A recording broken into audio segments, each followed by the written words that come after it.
Bienvenidas y bienvenidos chicos, ¿qué tal? Bueno, mi nombre es Rocío Soto, espero que me hayan podido ver a través del video del curso y que hoy conozcan un poquito de mí y de Miguel Dávila, quien es asistente del curso. En esta oportunidad pues vamos a dar inicio a nuestra segunda semana de estudio en la cual vamos a tener la clase 3 y la clase 4. Ahora estrenando una nueva tecnología que es el video. A ver, vamos a ver qué tal nos va con esto. Las anteriores semanas estábamos solo con audio en las diapositivas, pues ahora hemos querido variar para ver qué tal aprecian la clase utilizando esto del video. Bueno, sin más preámbulos, insertémonos en estos caminos de la relación de constructos, ¿no? Que esta segunda semana la hemos denominado de la relación de constructos y otros demonios. Bueno, ya vamos a ver un poquito más a qué nos referimos con eso. Bueno, entonces esta primera clase de la semana pues está dedicado a la revisión de los constructos psicológicos, de los objetivos e hipótesis de estudio. Esta es una revisión porque ustedes ya tienen idea, conceptos previos de lo que hemos estado viendo anteriormente, pero también de lo que ustedes han podido desarrollar en sus otros cursos de investigación, ¿no? Como el curso de investigación estadística. Entonces vamos a ver qué es lo que tenemos en la siguiente diapositiva. Vamos a recordar un poco lo que son los constructos psicológicos, ¿no? Que ustedes recuerdan, imagino cuando hablan constructos, imagino dirán, ¿serán variables psicológicas? Pues los constructos vienen a ser esos conceptos que se infieren a partir de manifestaciones comportamentales o conductuales. Estos conceptos pueden representar tanto conductas observadas en el momento como aquellas ocurridas en el pasado, es decir, a través de estudios retrospectivos. Eh, Se definen tanto desde un modelo teórico como del instrumento de medición que se utiliza. Es decir, por ejemplo, ustedes cuando hacen la revisión de sus constructos psicológicos, digamos que desean estudiar la relación entre, vamos a poner un ejemplo, el estrés y el afrontamiento. Quieren estudiar estos dos constructos psicológicos, pues van a definirlos desde un modelo teórico, ¿no? Desde la teoría del estrés y la teoría del afrontamiento. Pero también deben tener en consideración aquellos instrumentos que van a utilizar para medir estos constructos, que estos cuestionarios, escalas, pues tienen una teoría de fondo que van a sostener la elaboración de estos instrumentos. Entonces, esta teoría que está de fondo debe también estar alineado al modelo teórico que ustedes van a citar para su estudio, ¿no? Entonces, acá dice que los constructos pueden representar tanto conductas observadas en el momento como aquellas que han ocurrido en el pasado.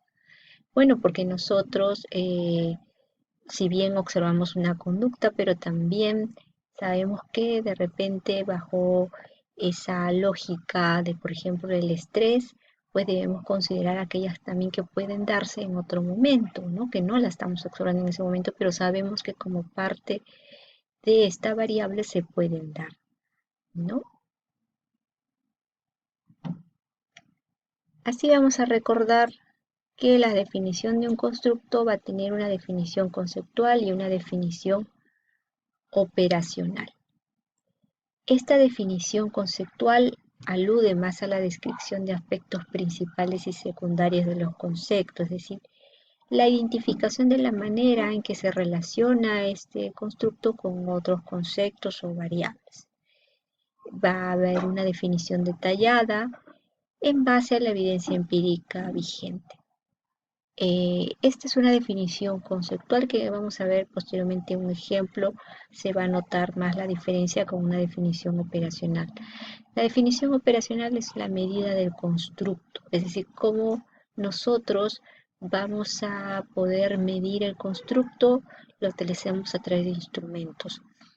Estos instrumentos, para poder medir el constructo, han tenido que brindar una definición operacional. Es decir, ¿qué es lo que yo voy a medir? Digamos que estamos en un cuestionario. Este cuestionario o escala pues tiene una serie de ítems o preguntas que van a describir de alguna manera esa definición operacional, ¿no? Esta medida del constructo que permite determinar sus características y magnitud. El autorreporte, la mayoría, pues bajo este curso vamos a utilizar diseños no experimentales, entonces esto va a implicar la aplicación de instrumentos, sobre todo de autorreporte, que viene estar dado por cuestionarios y escalas. ¿No? Debemos considerar esto de la definición operacional y para cada definición conceptual pueden encontrarse más de una definición operacional. Ya lo vamos a ver en el ejemplo. Ustedes van a ver que de manera general, por ejemplo, la violencia contra la pareja está definido según la OMS, no tiene una definición conceptual, pero a la definición operacional tiene que ver cómo vamos a medir la violencia de pareja. Entonces vamos a ver una serie de instrumentos para medir la violencia de pareja y estas van a considerar solo algunos aspectos dentro de esa definición conceptual, ¿no? Digamos, va a considerar elementos, por ejemplo, preguntas respecto a si ha habido violencia a nivel psicológico, si ha habido violencia a nivel físico, violencia sexual, pues es una manera de operacionalizar la definición del concepto de violencia de pareja. Puede ser que otros consideren o solamente otro tipo de dimensiones, puede ser la violencia económica u otra. Son diferentes formas de operacionalizar un constructo, ¿no? Entonces esto lo vamos a ver más detenidamente con el ejemplo, ustedes lo van a recordar.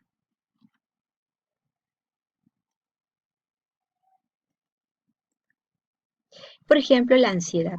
La ansiedad tiene una definición conceptual, por ejemplo, brindada por la APA. Dice que es un temor anticipatorio a amenazas que no se encuentran presentes, que nosotros las tenemos obviamente como pensamientos. Se vincula a un estado de vigilancia en preparación ante la posible aparición de peligros futuros y alteraciones físicas como tensión muscular, incremento de presión sanguínea, incremento de la frecuencia cardíaca, entre otros. No, esta es una definición conceptual. Otra puede ser respuesta emocional intensa causada por el reconocimiento preconsciente de que un conflicto reprimido está por emerger a la conciencia. Ahí había un error le vamos a quitar la próximamente. Esto es para que ustedes tengan en cuenta que hay una de las definiciones conceptuales, pues a veces suenen un poco generales, ¿no? En cambio, las definiciones operacionales son mucho más detalladas, más específicas, porque se entiende que esa definición operacional nos va a ayudar a medir el constructo, nos va a ayudar a aprender o a captar el constructo, pues no, en la persona. Otra definición brindada por la sociedad española puede ser que es una emoción natural, desagradable, negativa, que surge en una situación ante la que el individuo percibe una amenaza, ¿no? Entonces, para afrontar esta situación y tratar de reducir las consecuencias negativas, la persona debe ponerse en alerta.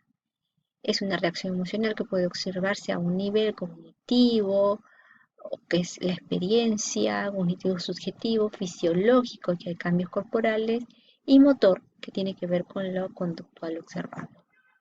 Estas son definiciones conceptuales.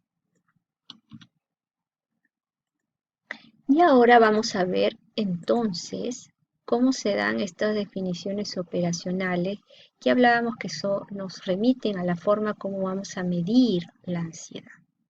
Por ejemplo, en algunos casos desde la teoría se propone que en este caso hay escalas que miden la ansiedad estado y la ansiedad rasgo. Este es el famoso STAI, ¿Qué considera esto para medir la ansiedad? Pues ellos consideran medir estos dos aspectos. Aquella que es brindada más como un rasgo de, por así decirse, personalidad y otra que es más situacional, que es la ansiedad está. Es así como en el cuestionario de ansiedad rasgo, pues van a brindar diferentes preguntas y cada una va a tener una opción de respuesta y dependiendo de eso, pues vamos a determinar el nivel de ansiedad de rasgo que tiene una persona, ¿no? Me siento bien, suelo tomar las cosas demasiado seriamente, me siento seguro, estoy satisfecho, ¿no? Si me pasa casi nunca, pues es probablemente que estoy muy ansioso. Si me pasa casi siempre es que estoy en el otro polo, ¿no? Puedo tener menos rango, menos ansiedad rasgo. Vamos a volver, ¿verdad?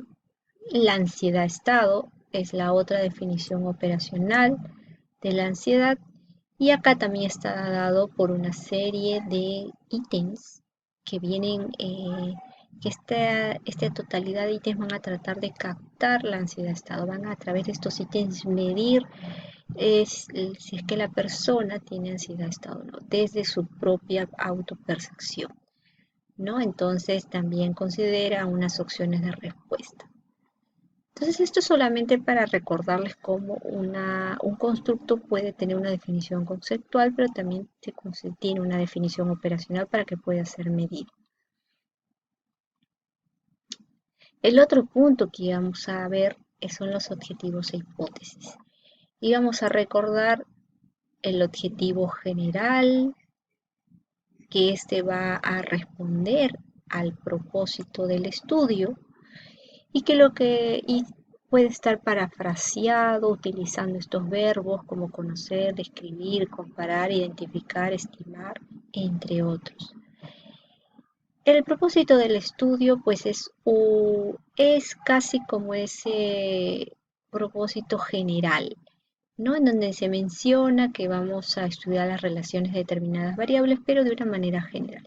En cambio, el objetivo general tiene que describir de manera más específica si esas relaciones de variables se van a medir en una población, en qué población, si de repente si se va a comparar, qué tipo de poblaciones se van a comparar, pues tiene que hacerlo de manera más detallada. Estos objetivos representan tanto conductas observadas en el momento como aquellas ocurridas en el pasado. Es decir, lo que vamos a estudiar son conductas que se pueden dar en el momento o aquellas que ocurren en el pasado y nosotros las traemos al presente porque la persona va a recurrir a su memoria para recordar si sintió tal cosa en determinado momento o si piensa tal cosa de determinado tema, ¿no? Las hipótesis, en cambio, tienen que ver con esa predicción basada en el estado de la cuestión que es contrastada con los datos. Es decir, es aquello lo que yo espero encontrar en mi investigación y que está basada en esa revisión de estudios previos que yo he hecho, de esa revisión de diferentes fuentes empíricas y teóricas, ¿no? Estas hipótesis sobre todo son indicadas para aquellos temas de investigación que tienen varios estudios y que pueden dar cuenta de lo que se puede esperar encontrar, ¿no? en una investigación sobre ese tema.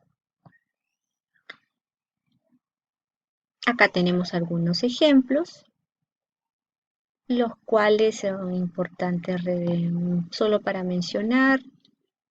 Otro ejemplo también de diferentes formas de plantear los objetivos. Y acá finalmente tenemos la actividad en Paideia, que ustedes lo que busca es que puedan reunirse con su grupo y empezar a trabajar estos dos elementos, la magnitud y distribución de la problemática de su estudio y las consecuencias psicológicas de la problemática. Muy bien, esta actividad va a estar más detallada en Paideia, pero es un poco ahora lo que tocaría para terminar esta tercera clase. Espero que haya quedado claro y si no, sus consultas nos las dejan en el foro.